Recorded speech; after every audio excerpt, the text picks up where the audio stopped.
welcome to our series on learning how to play a harmonium. Harmonium is actually a very easy instrument to learn, but a lot of people get stuck when they buy a new harmonium because they have nobody to teach them how to play. So this series is meant for these people who want to learn the basics of harmonium and get started. In this series, you will learn what kind of harmonium to buy, how to care for your harmonium, setting up the harmonium, learning to pump the bellows, finger positioning for chords, and tips for rapidly improving your skills. What harmonium to buy? So when choosing a harmonium, it's important to consider where you're going to be playing it and with who.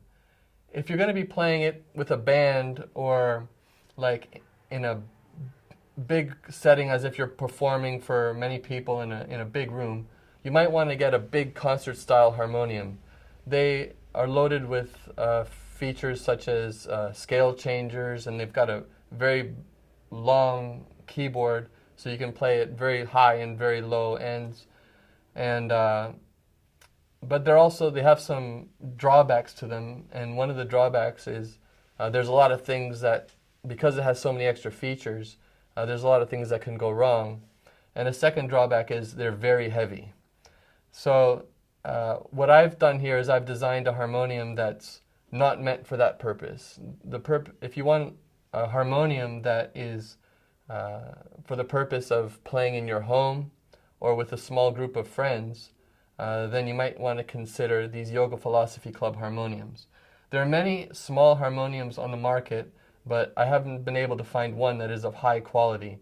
A lot of them you can get on eBay or whatever for a fairly cheap amount, but the sound is not very beautiful and it's just very cheaply made.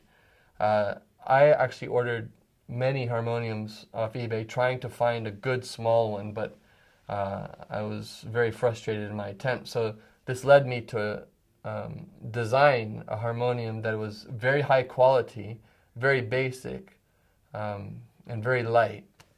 So I'm very happy with these ones, but it's for the purpose of playing quietly in your house or with a small group of friends, and maybe to bring to your yoga asana classes to play kirtan at the end. Something like that. It's very easy to carry around. It's only 7 kilograms. You don't want to get, you might see these harmoniums called dalkatinas. I think that's how you pronounce it.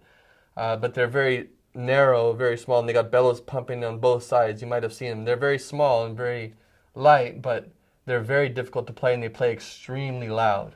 So I do not recommend those unless you're going to be wanting to play in a very, very loud environment and don't really care too much about volume control, because they just play one level super loud. So yeah, that's the basics you need to know on which harmonium to buy. Step 2, learning how to care for the harmonium. Number 1, do not leave it around kids. Kids will tend to pull on the wrong things and twist the wrong things, and before you know it, you'll have a very difficult problem to fix on your harmonium. So if you have kids, just keep it out of reach. All right. The second thing is, do not pump it excessively when there's no sound coming out. If there's no sound coming out, it means that the air is building up inside. And if the air builds up inside too much, something will pop. So, and then once something pops, then you'll have no sustain. Your harmonium will sound like wow, wow, wow, wow. If you've heard harmoniums like this, that's what happened. Somebody pumped it excessively and there was no sound coming out. Therefore, the sound coming out is the air going through the reeds. So if there's no sound, the air is just building up inside. So basically, don't pump it if there's no sound coming out. Okay? You can prime it, which we'll go into a little bit later, just 1 or 2 pumps, but that's it. All right, number 3 is always keep it, if you're not playing it, keep a cover over it so dust doesn't get in. Also, do not leave it, this is a very important one, do not leave it sitting in a hot car. This is what I did. So, do as I say, not as I do. I made this harmonium, it's the finish on it smudged because I left it in the hot car with a cover over it, and the cover kind of, merged into the lacquer there. So that's what happens when you leave it in an excessively hot environment. So don't do that.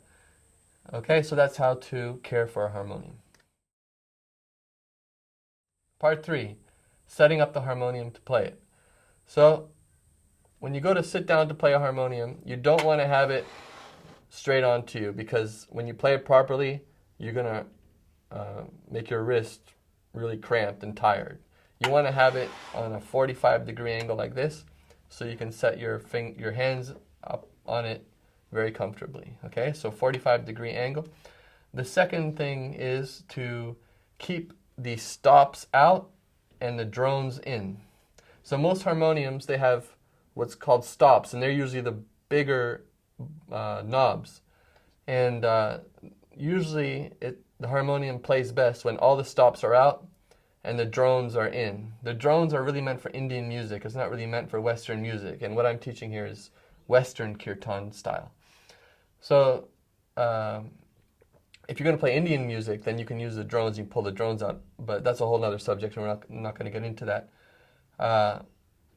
So these harmoniums that I've designed, they've already got that set up, so you don't need to do anything. The drones are in and the stops are out, and it's set up like that. You actually have to pull the knobs out to engage the stops. So you don't need to worry about any of that if you get these Yoga Philosophy Club harmoniums, because they're already set to the right position. So that is how you set up a harmonium to start to play.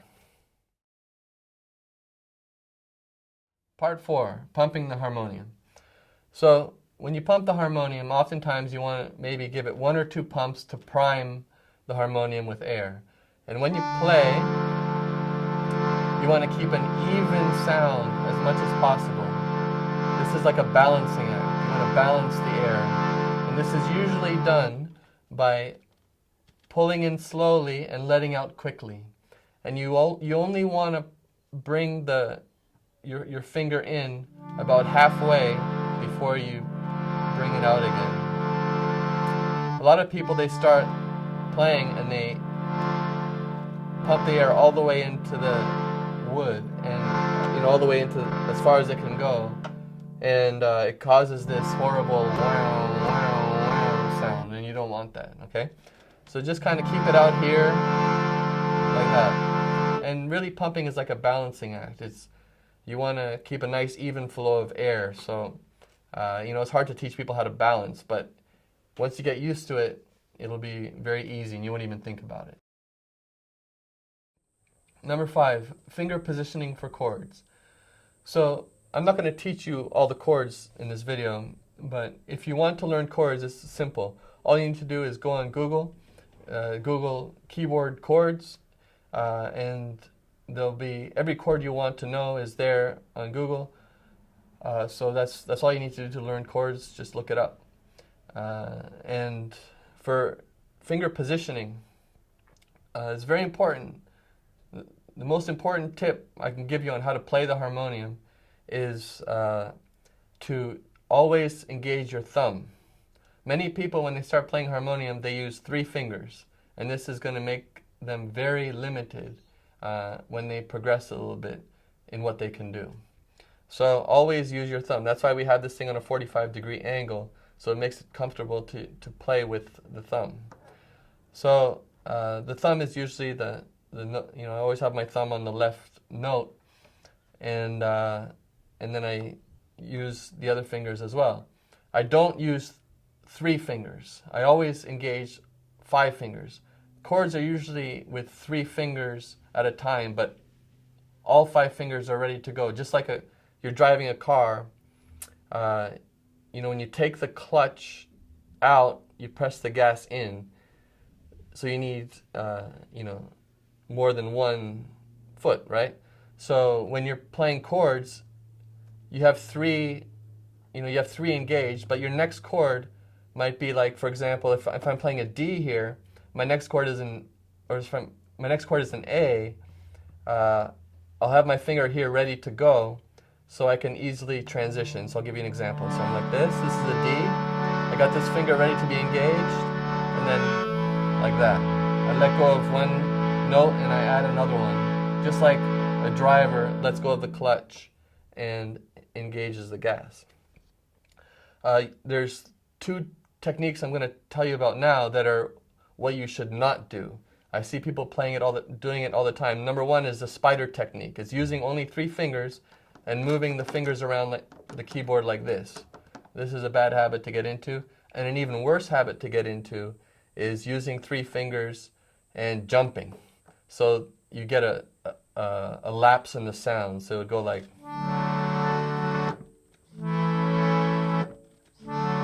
So that's terrible. So you don't want to play like that. That's the basics of finger positioning on the harmonium.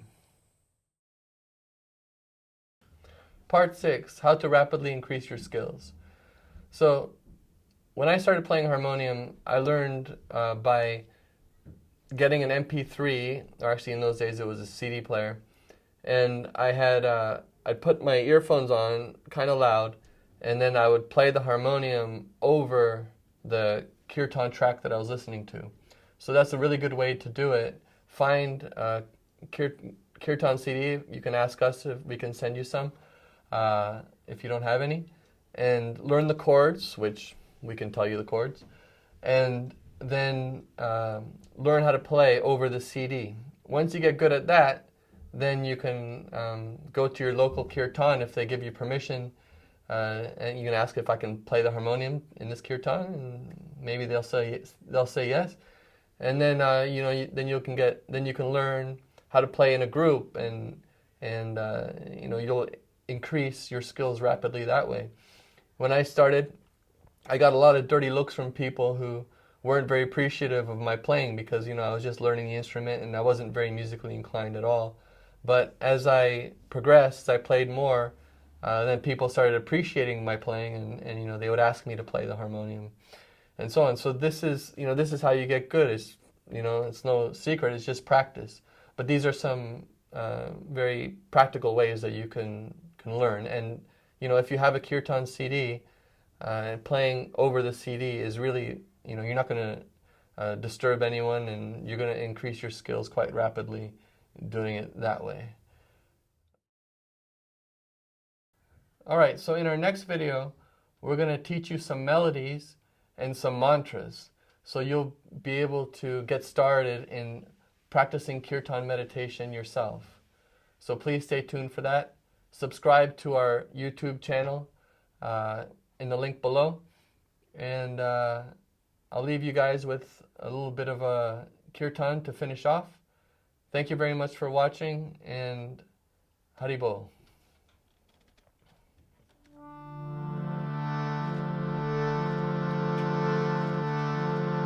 Haribol, Nitai Go,